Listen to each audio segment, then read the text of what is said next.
I've been a canine handler for almost 9 years. My partner is a 4-year-old German Shepherd named Rex. He's trained in tracking and narcotics detection, and he's solid. He doesn't spook easily. I've taken him into warehouses, abandoned houses, woods at night, and he's always steady. That's why what happened that night stuck with me. We were called in to assist patrol on a house search after a foot pursuit in the area. Officers had attempted to stop a male suspect a few blocks away, and he ran. They chased him through backyards and lost sight of him near this property. A side gate to the yard was found open, and the back door of the house was unlocked. Neighbors had also reported hearing a struggle in the backyard, which added to the urgency. Patrol swept the first floor, but weren't comfortable calling it safe. They believed the suspect may have forced his way inside and could still be hiding somewhere in the house. Rex and I arrived about 20 minutes later. The house was a 2-story place in a quiet subdivision. There were no signs of forced entry from the front. The officers on the scene briefed me quickly. Long story short, they told me there were no obvious signs of struggle, just the open access at the rear of the house and the fact that the suspect had vanished within yards of it. I put Rex on a short leash and gave him the search command. He pulled forward immediately, moving from room to room on the first floor. The living room was clear, kitchen was clear, and laundry room was clear. So, we moved upstairs. Up there was a narrow hallway with 3 bedrooms and a bathroom. There was no fresh air up there, and no draft. All the windows seemed to be closed as to be expected, as the neighbor reported that the owners of this house were not in town. Rex and I went into the first bedroom, then the second bedroom. Then he pulled toward the bathroom at the end of the hall. I examined the little bathroom, and overall it seemed clean. Nothing was out of place in any of the rooms. Rex sniffed around the room, the edge of the vanity, the floor. Then he froze. His ears went forward and his body stiffened up. He started growling, looking outside the bathroom door. His growls then turned to barks. He was staring out into the hallway, growling and barking at something out there. I stepped backwards out of the bathroom with him. "What is it?" I said quietly. Rex was locked onto something down the hallway. At the very end, near the last bedroom door, I saw what he was barking at. This figure standing there. This tall, dark, completely still figure. And it didn't look like any of the officers downstairs. They also would have in some way announced their presence to me. I identified myself as police, and that there was a canine with me, but there was no response to this. Then I just flat out asked, "Who is that?" Still no response. Rex was pulling in the opposite direction, something I'd never seen him do before. He didn't want to go down the hall. Then the figure turned and walked into the bedroom at the end of the hall. I knew every officer on scene. I knew where they were positioned. None of them were upstairs with me. Rex planted his feet when I tried to move forward. He pulled backwards hard. He did not want to go down that hallway. I drew my weapon and said over the radio that I have possibly located the suspect at the end bedroom. Start making your way up. I pulled Rex forward and he resisted the entire way. He kept looking at me like he didn't understand why I was making him go. When we reached the bedroom doorway, he refused to cross with me. I stepped into the room first with my gun raised, but it was empty, like completely empty. Just a bed against the wall and a dresser across from it. Dresser across from it. I waited for the others to get up there before fully entering the room. And when we finally entered, there was no one standing in there or hiding under the bed. The window was closed, and even the closet was empty. There was no kind of attic hatch or crawl space door. Rex stayed in the hallway. He wouldn't step foot into the room. I expected the others to doubt me, but they saw Rex and the way he was acting. One of them tried coaxing him into the room. He refused. We searched every inch of that bedroom. We checked the walls for false panels. We checked the bathroom again. We checked the other bedroom. There was not a single trapdoor anywhere. If it weren't for Rex, I feel like I'd have gone crazy. After about 20 minutes, I told the others I had to take Rex out of there. But before we left, he kept glancing back down the hall at that bedroom. As soon as we stepped outside into the night air, he relaxed slightly. When he was in his crate, He curled up immediately, but he didn't look at me the way he usually does after a search. Patrol wrapped up not long after.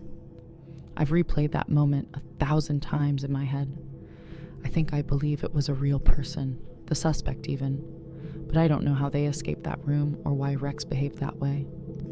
Maybe more suspicious people than me will say what Rex and I saw was a ghost. Rex has never reacted like that before or since. He's tracked armed suspects without hesitation and entered a lot more stressful environments than that house. But that room, he wouldn't step inside. I trust that dog more than I trust my own instincts. Just about everyone in my department has at least one unexplainable night call, and this one was mine.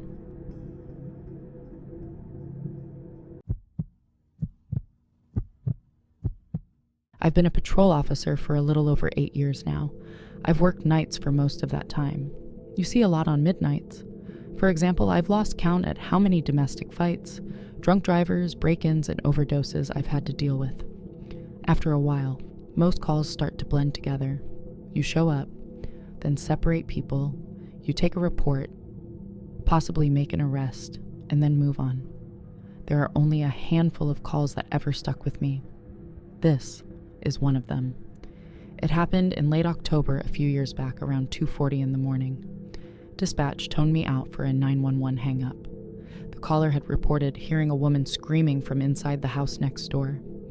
The address was on a quiet residential street, one that most people are familiar with, lined with single-family homes in a decent neighborhood.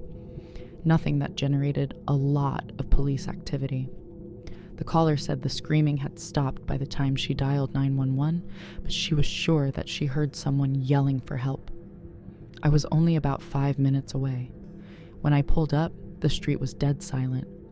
Most of the houses had their lights off at this time, of course. A light rain had started to fall, just enough to make the pavement shine under the streetlights. The house in question was a 2-story place with a small front porch. There were no lights on inside that I could see from the street. I parked a few houses down and approached on foot. As I got closer, I noticed the front door was slightly cracked open.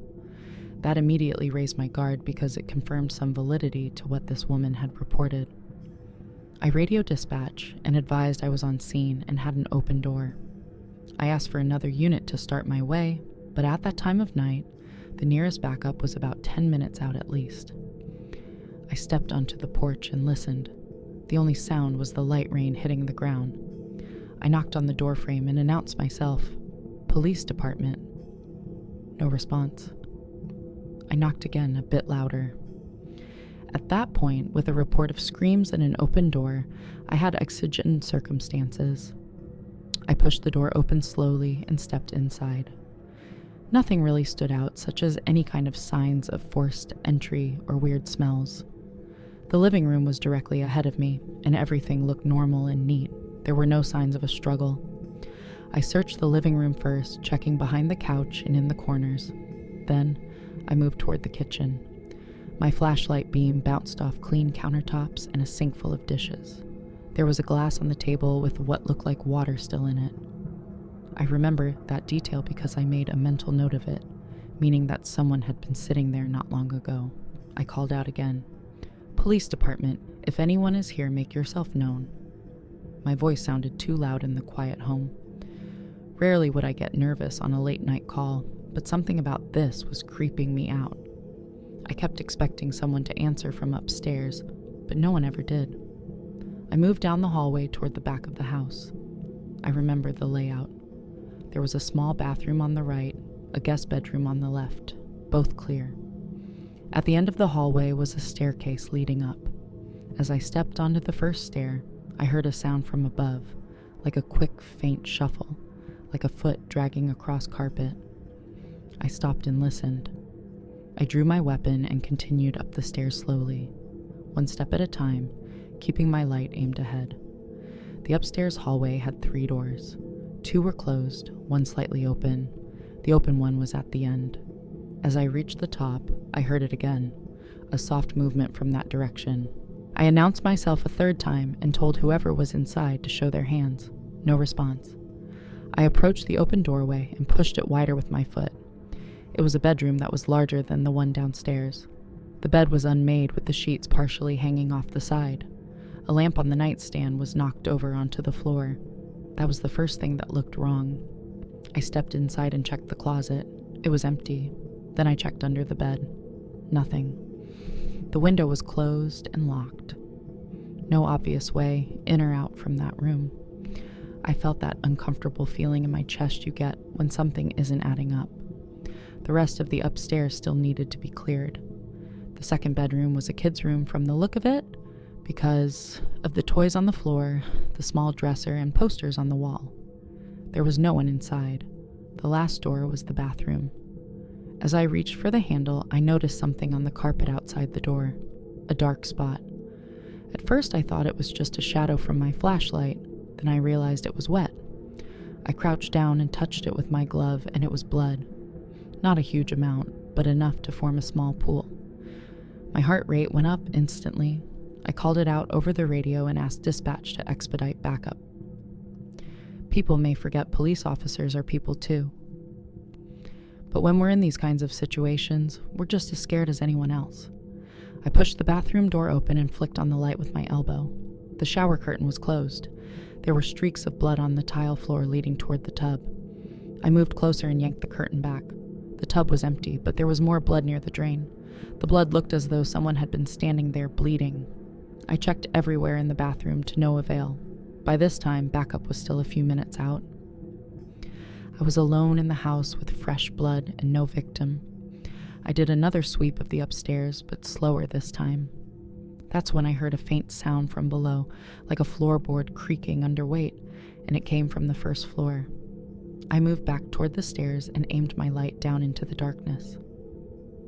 The living room was still dark, and I couldn't see movement, but I felt it, that feeling like you're being watched. I descended slowly, trying to control my breathing. When I reached the bottom, I cleared the living room again, the kitchen too. But then I noticed something I hadn't before, a door near the refrigerator that I'd assumed was a pantry. It was slightly ajar now. I was almost certain it had been closed earlier. I approached it and opened it wider. It wasn't a pantry. It was a narrow set of stairs leading down into a basement. The light switch was at the top. I flicked it up, but it did nothing. Either the bulb was out or the power was cut down there. The stairs descended into complete darkness. I radioed again, advising I was going into the basement. No way was I waiting up there with someone possibly moving around below me. I started down the stairs. The basement was unfinished, and as I went down, I noticed concrete floors, exposed beams, and boxes stacked along one wall. As I stepped off the last stair, I saw a chair in the middle of the room, a metal folding chair, and the floor beneath it, a large pool of blood bigger than what I'd seen upstairs. The chair had zip ties attached to the armrests. They were cut. I scanned the rest of the basement. That's when my light hid movement in the far corner. A figure bolted behind a stack of boxes. I yelled for them to stop and started moving toward them, but they moved fast, heading toward the back of the basement where there was a small window near the ceiling. I heard glass shatter. By the time I reached that corner, the windows had broken, and whoever it was had forced themselves through. The window led to a narrow side yard between houses. I climbed out after them, cutting my hand on the glass in the process. Outside, it was still raining. I could see a dark shape sprinting toward the alley at the end of the block. I chased for a bit, but lost them once they turned the corner. Backup arrived minutes later. We set up a perimeter. K-9 responded. Detectives came out, but we never found the person who ran. The house turned out to belong to a man who lived alone. He wasn't there. We found his wallet upstairs and his phone on the kitchen counter. There were signs he'd been restrained in that basement chair. The blood matched him, a lot of it, but not enough to confirm he died there. He was never found. The neighbor who called 911 swore she heard a woman screaming. We never identified any female connected to that address, and no signs anyone else lived there. I don't know if I interrupted something in progress, or if I walked in after it was already over. If they hadn't made that one mistake in the basement, knocking over that stack of boxes, I might have walked out of there, thinking it was a false alarm. The missing man's case is still technically open. Every once in a while, I drive down that street on patrol. A new family lives in that house now. I see the kids' bikes in the driveway sometimes. Like I said, it's a normal neighborhood, but sometimes things happen in the most normal neighborhoods. If you enjoyed this story, don't forget to subscribe for more weekly horror. On screen now is the most recent upload and the most viewed story on the channel. Pick your next one carefully. And remember, some stories are better not listened to alone.